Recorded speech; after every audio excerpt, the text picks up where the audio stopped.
Okay, hello everyone. Welcome back to the Parsha series, a couple of minutes of inspiration based on the weekly Parsha. This week we are Vayishlach. Now Vayishlach is a Parsha very dear to me. It's my Bar Mitzvah Sedra. My Bar Mitzvah did not go without event back in Raleigh Close. We were actually between rabbis in the shul. And I had my rabbi-less bar mitzvah. We had to ask a rabbi from the outside, so to speak, to come and address me. And not only that, but as I had finished my laning, I heard a massive crash on the bimah. For one of my mother's friends had thrown a sweet and it had smashed one of the lights of the chandelier, well, the kind of, I guess, fork chandelier type things around the bimah. And therefore, that was one of the events of the bar mitzvah. Anyway, those who know Vayishlach, and if I'm not mistaken, Daniel Shear and Anthony Angel, your bar mitzvah sedras were both Vayishlach. I'm sorry if I've missed out anyone. Vayishlach is probably known, apart from its content, for its epic chamishi, a massive, gigantic. Shishi is not that much smaller, but nevertheless, Chamishi is certainly sizable. Let me focus on one very interesting point in Vayishlach. It's a point which I think brings out a very crucial message for today's generation. Let me share the screen at this point. Yaakov, as you know, is fighting with an angel. He's tussling with this angel all night in greeting or in preparation for meeting his nemesis and twin brother, Esav, and Yaakov is accosted by an angel. Anyway, that angel, Rashi says, is the angel of Esav.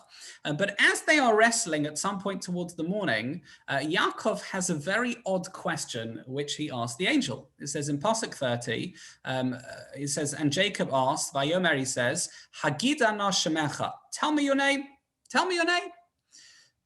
How very English. They've been fighting for the last few hours. What's your name? Vayomer, and he says, the angel replies, Lama ze tishal ishmi, why are you asking my name?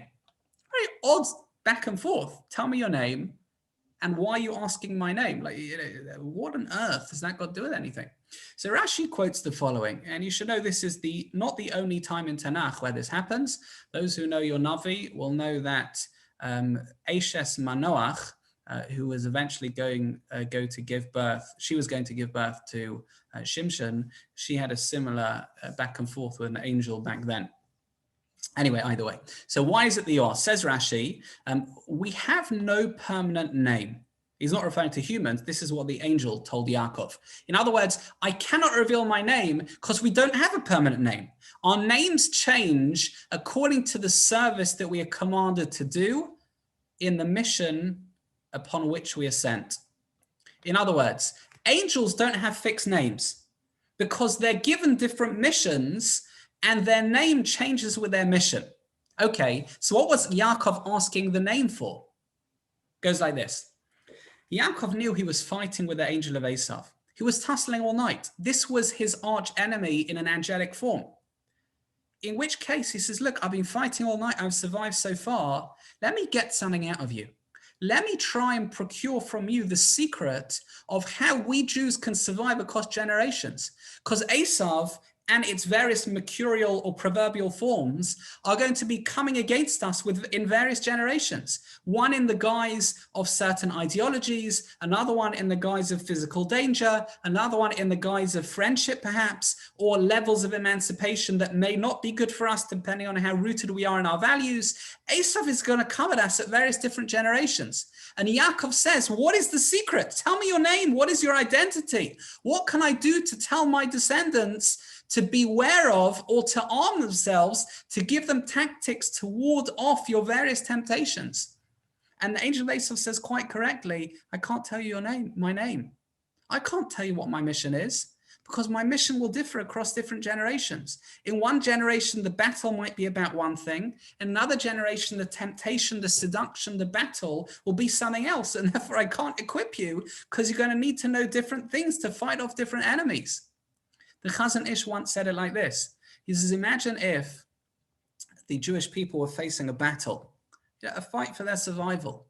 And what happens is, and actually militarily, this kind of happened in a certain respect in the Yom Kippur War, when they drafted in the old 67 generals to help them. What happens is, it's the new war and you're drafting in the old generals. And the old generals quickly run to the trenches, to the battlegrounds, to the battlefields where they fought the last war on.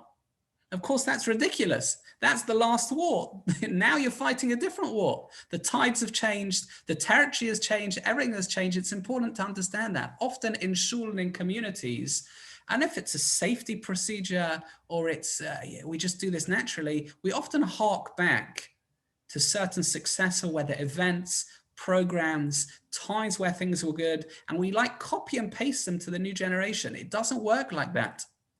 The new generation are not like the old generation.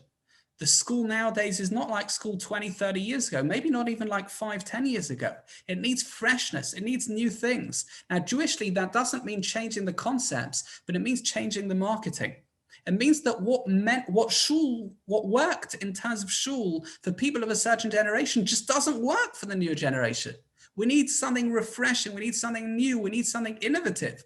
The new generation work differently. We have to understand they're different things, different challenges for different generations, and different generations latch on to certain things where the others don't. The secret is to find Lama zeti shalishmi.